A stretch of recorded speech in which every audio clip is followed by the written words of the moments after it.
Okay. Hi. How's everybody doing? Well, I can't hear you, so you can answer however you please. Today, I want to talk a little bit about creating patterns and textures, mainly textures, in a seamless tile format. It's not really a format. Technique: create seamless tiles. First thing I'm going to do is open a new file that is 2 inches by 2 inches at 300 pixels per inch. Doesn't have to be that high resolution. It depends on your final outcome or solution. First things first, let's talk about the difference between patterns and textures. Patterns are repeating elements, whereas textures are the visual appearance of surface contours. Brief description. I'm going to go through this and try and describe the differences. Should be able to see them.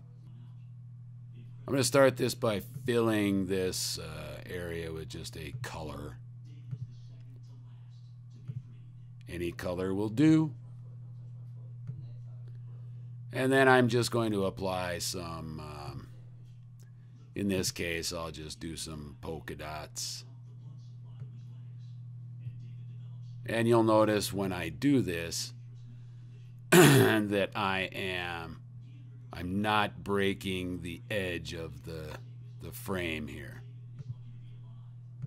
So that alone is going to allow me to create a seamless background, because how this works is that it just takes my square and it repeats it in a row all the way across the page. Then it drops down and creates another row across the page underneath the first one.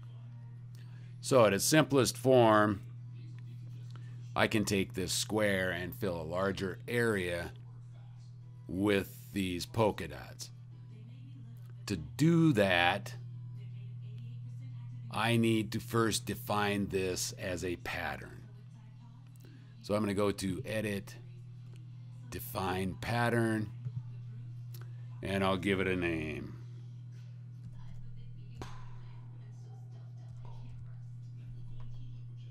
And I'll say OK. What that has done is it just saved it to my custom pattern presets, or custom pattern drop down palette, whatever you want to call that thing. So let's test it. I'm going to open a new file that is a full page, and I'll use some of the shortcuts available in Photoshop. And now I'm going to flow my tile by going to Fill,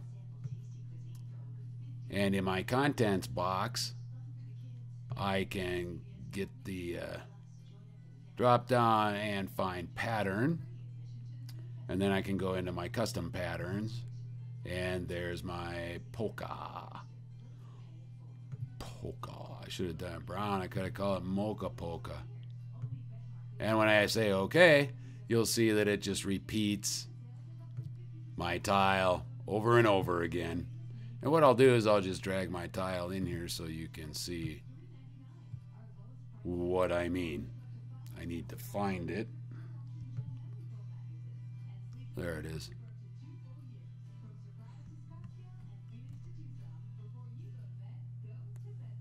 It was supposed to be Command D. I didn't want to cut it. And then I'm going to move this around, and I'll move it up into the top corner, and you'll see that it just repeats. It repeats. It repeats. It repeats. And because my page was 8.5 inches, obviously my tile's 2 inches, I only got a quarter of it on the last repeat. And then it drops down and repeats it again and again and again and again and again and again. All right, this is useful and helpful for backgrounds, web pages. You will notice, though, that I can identify a sort of a repeated thing here. So if I wanted to, I could go back into my source or my tile and rearrange some of these polka dots to not, because I've got a little bit of a line across the top and then a little bit of a line across the bottom, so that where the top of one tile meets the bottom of another tile, it kind of identifies itself. I'm not going to worry about it at this point. I am, however, going to make this a little more challenging or difficult, because polka dots with the consistent edges of the same color hides any. There are no seams because the background is exactly the same color. There's nothing that breaks the plane or breaks the frame of reference. So it shows no seams. However, what I'm going to do is grab a softer brush, and I'm going to change the color. And it'll probably be something really quite disturbing. And this time I'm going to actually break the plane.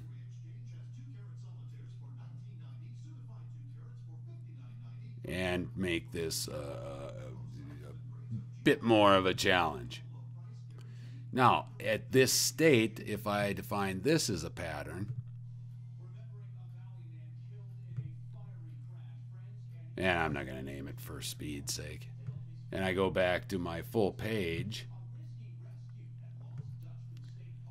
and I fill it with my new tile, you will clearly see where the seams are, and that this is indeed not a seamless tile.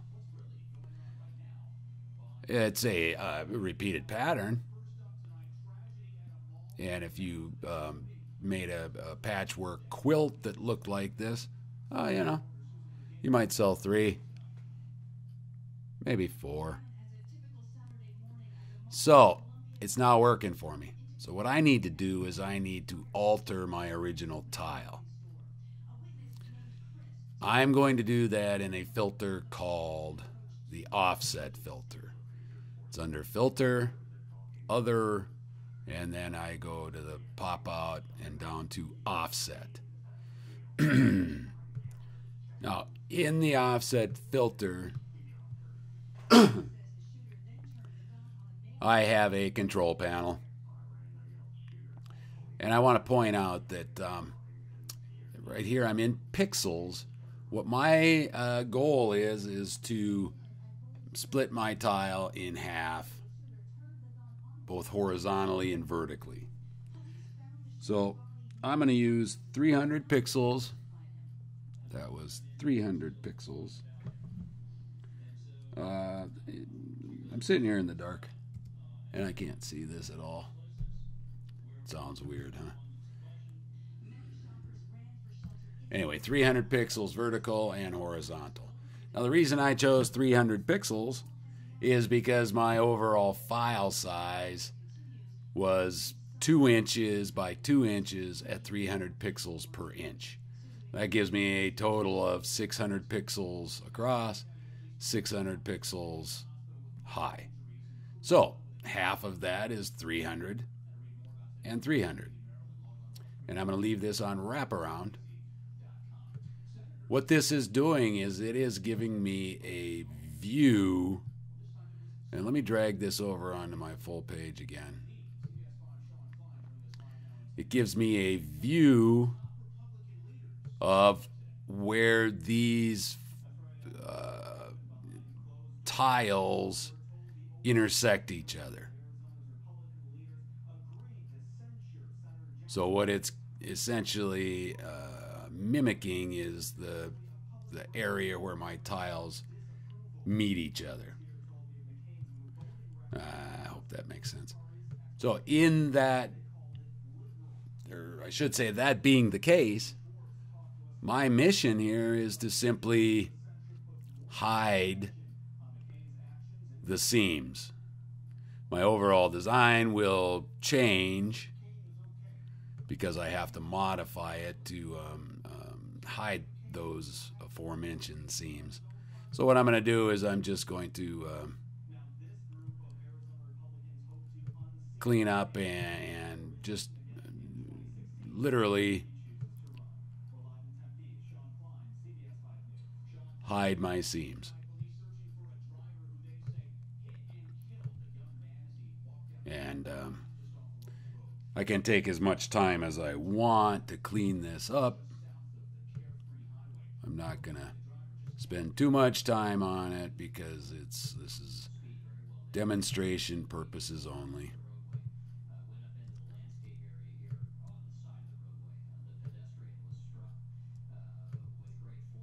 But I'll take a little care. I do care a little bit. If you know me, you know that's totally a lie. I don't care. If you don't know me,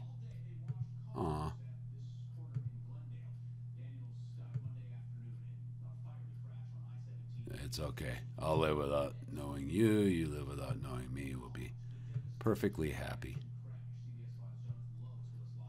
Sound like a cranky old fart. Can be. All right, so I'm feeling pretty good about this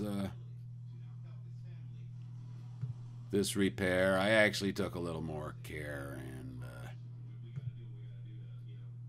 than I ordinarily would. Now I'm not doing anything around the outside edges because my seams were on the inside. I flipped my corners. That's exactly what the offset filter does. Is it takes the original top left corner and switches it with the bottom right corner, and then the top right down into the bottom left and vice versa. So it gives me the simulation, I guess you could call it, of where these tiles meet. So if I alleviate the seams where they meet, then, and you'll see when I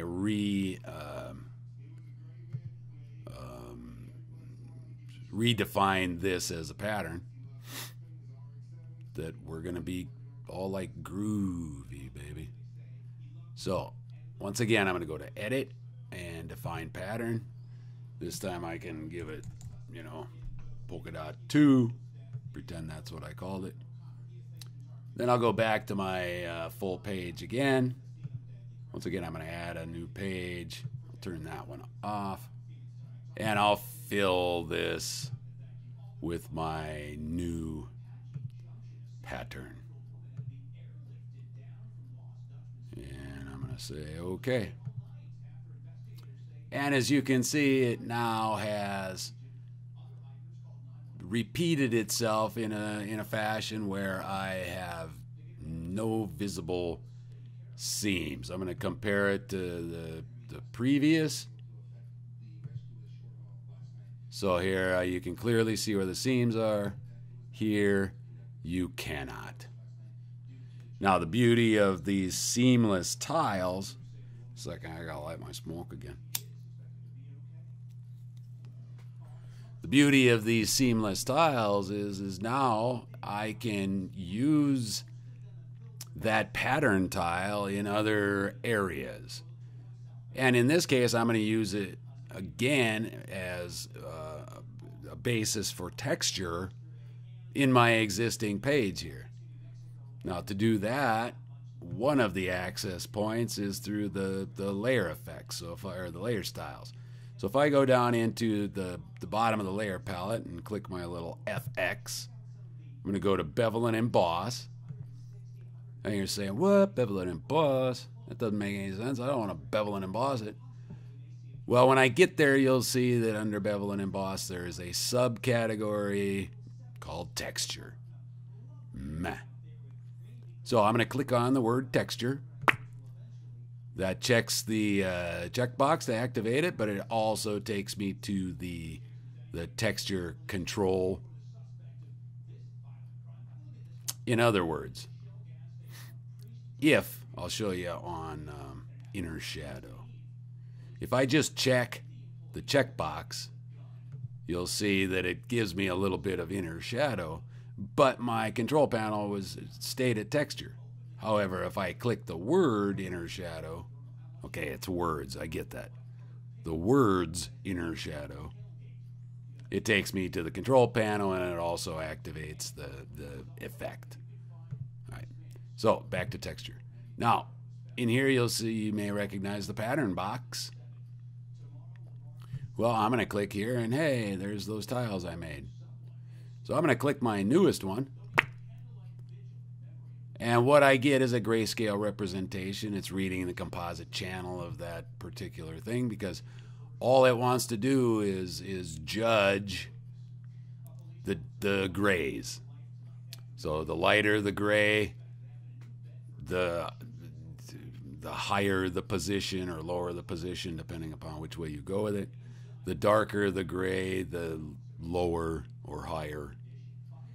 So I always refer to these as the peaks and valleys of a mountain range, and then the rest of the grayscale are the slopes of the mountains.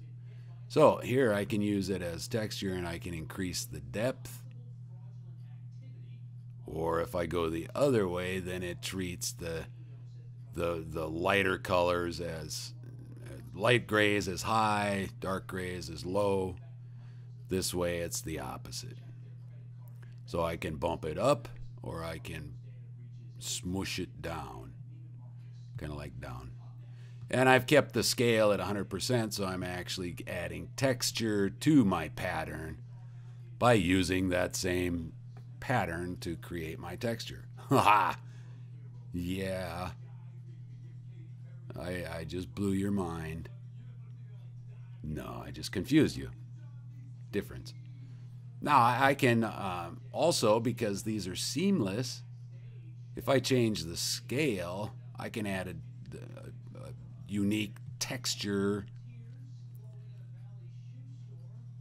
that has no seams, and that's the goal here. But I could put using the same tile, I can give a different feel of texture even to my original pattern. Other areas that you can use this, or where it shows up, is in the pattern overlay. There it is again. And here's a case where if I change the scale and then change the blend mode, it will change the nature of my overall thing-a-ding-ding. And that's a technical term I don't expect you to remember and or repeat. I don't care. I already explained, I don't care. Now the difference is, let me make this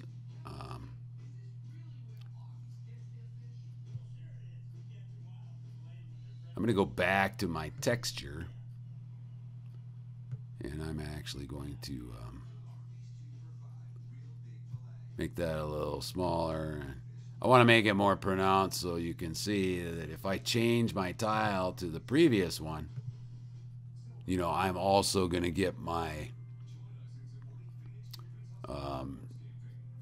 repeat pattern and my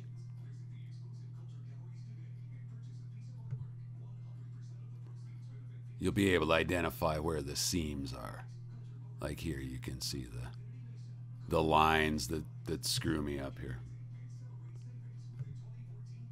So in a nutshell, that is creating patterns and textures in a seamless tile form that you can use in any number of applications.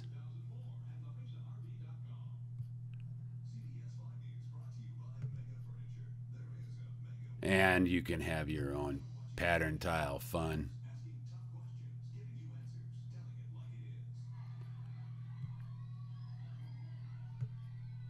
And then I'll say okay to that. And now that is basically editable, but it is now part of that particular layer. Yeah, dig it. Hope you had fun. Next time we're going to get exponentially more. Oh, no, that's a big word. That's crap. We're just going to get a little more intricate and show you some other things you can do with some of these texture tiles and other forms that you can use to create them. All right, check out. See ya. That was a lot of fun. Hope you enjoy my coughs and grunts and bops and clicks. See ya.